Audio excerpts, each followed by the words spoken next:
Manchester city में crisis. आइए जानते हैं कि क्यों पेप गार्डियोला की टीम लगातार 4 मैचेस हार चुकी है। मैनचेस्टर यूनाइटेड में एक नई शुरुआत। रूबेन अमोरिम के आने के साथ क्लब में पहले ही इंप्रूवमेंट नजर आ रही है एरिक टेन हैग के डिपार्चर के बाद। चैंपियंस लीग में हम मेन स्टेज के हाफ वे मार्क पर हैं। आइए देखते हैं कौन फेल हो रहा है और कौन सरप्राइज कर रहा है।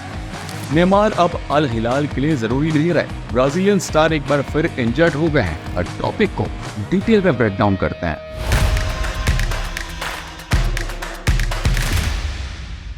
शुरुआत करते हैं मैनचेस्टर सिटी के साथ। शेख मंसूर के टेक ओवर के बाद पहली बार ऐसा हुआ कि क्लब लगातार 4 मैचेस हार चुका है।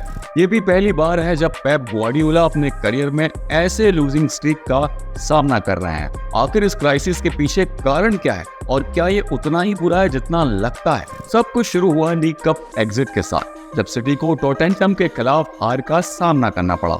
मैच से पहले गार्डियोला ने कहा था कि वो इस टूर्नामेंट में ज्यादा एनर्जी नहीं लगाएंगे।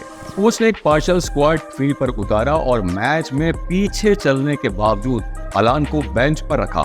ऐसा लगा कि इस हार की क्लब को ज्यादा परवाह ही नहीं थी, लेकिन अगले 3 मैचेस में बिल्कुल अलग कहानी थी। प्रीमियर लीग में बाउंडमाउथ के खिलाफ 1-2 की हार, चैंपियंस लीग में स्पोर्टिंग के खिलाफ 1-4 और प्रीमियर लीग में ब्राइटन से 1-2 की हार। गार्डियोला इन गेम्स को हारने का इरादा नहीं रखते थे। मेन इशू इंजरीज, खासकर रॉड्री की एब्सेंस एक बड़ा सेटबैक है। गुंडोगान और कोवेचिच ने उनके डिफेंसिव रोल को संभाला है, पर मिलते जुलते नतीजे रहे हैं। उनमें रॉड्री की पेस की कमी है और अपोनेंट्स इस गैप का फायदा उठा रहे हैं। डिफेंस में भी प्रॉब्लम्स हैं। लुइस जो राइट पर खेलते हैं वो थक गए हैं इंटेंस शेड्यूल के वजह से। वॉकर ने उन्हें सब्स्टिट्यूट किया, लेकिन उनकी शार्पनेस की कमी है जो कोऑर्डिनेशन को अफेक्ट कर रही है। सेंटर बैक रोटेशन से भी इंस्टेबिलिटी हो गई है।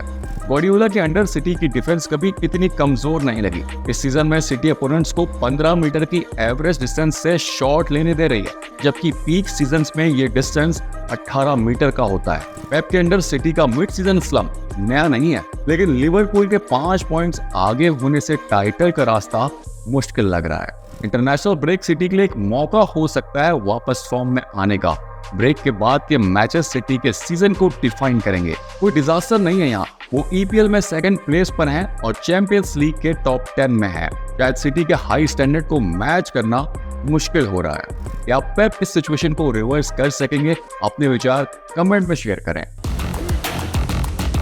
मैनचेस्टर के दूसरे क्लब यूनाइटेड का क्या हाल है? एरिक टेन हैग के एग्जिट के बाद वुड वान निस्टेलरोय ने टेम्पररी चार्ज संभाला और 4 मैचेस में अनबीटन स्ट्रीक हासिल की, जिसमें लेसेस्टर के खिलाफ 2 जीते, यूरोपा लीग में पाओक के खिलाफ 1 जीत और चेल्सी के साथ 1 ड्रॉ शामिल है।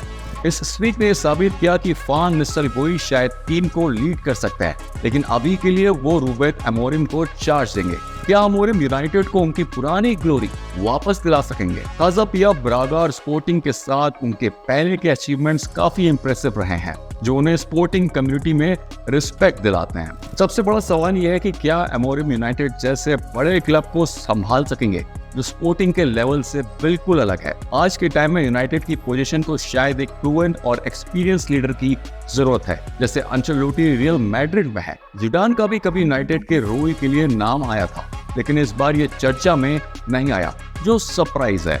अमोरिम अपना स्टाइल यूनाइटेड में कैसे इम्प्लीमेंट करेंगे, ये देखना दिलचस्प होगा। अमोरिम पहले ही कुछ गुडविल यूनाइटेड फैंस के दिल में कमा चुके हैं। उनकी स्पोर्टिंग टीम के मैनचेस्टर सिटी पर चैंपियंस लीग में रिसेंट विन की वजह से स्पोर्टिंग एक सरप्राइज कंटेंडर बनकर उतरी है और अब तक हाफ वे मार्क पर अपने ग्रुप में 2nd प्लेस पर है। नए चैंपियंस लीग फॉर्मेट ने सरप्राइजेस का वादा किया था और काफी हद तक वो वादे पूरे भी हो रहे हैं। रियल मैड्रिड, बायर्न म्यूनिख और पीएसजी सभी रैंकिंग्स में स्ट्रगल कर रहे हैं, जबकि लाइप्जिग अपने 4 गेम्स हार चुकी है, अंडरडॉग्स जैसे सेल्टिक के खिलाफ भी। आने वाले शेड्यूल के साथ लाइप्जिग के आगे बढ़ने की उम्मीदें भी कम लग रही हैं। और फिर लिवरपूल आर्ने के अंडर रेड्स ने स्टाइल में 4 मैचेस जीते हैं, जो बायर लीवरकुसन के खिलाफ 4-0 की जीत पर खत्म हुआ। क्या आपके ख्याल में लिवरपूल इस साल चैंपियंस लीग की फेवरेट है? अपना ओपिनियन कमेंट में शेयर करें। आखिर में बात करते हैं नेमार की। एक सीवियर इंजरी से रिकवर करने के बाद वो वापस आए हैं, लेकिन फिर से इंजर्ड हो गए। खुशकिस्मती से इस बार ये सिर्फ एक माइनर मसल इश्यू है, लेकिन अफवाहें हैं कि अल हिलाल उनके हाई सैलरी के कारण उनसे दूरी बनाने की सोच सकता है। रिसेंट मैच में एस्टेगल के खिलाफ नेमार के साथ एक और इंसिडेंट हुआ जब एक फैन ने उनकी रिंग चुराने की कोशिश की। कुछ रिपोर्ट्स में ये भी सामने आया कि वो रिंग ऑनलाइन सेल के लिए लिस्ट हुई, लेकिन नेमार ने खुद इस इंसिडेंट को डिसमिस कर दिया। अगर आपको ये वीडियो पसंद आई तो हमें लाइक और सब्सक्राइब करें ताकि आपको हर अपडेट मिलते रहें।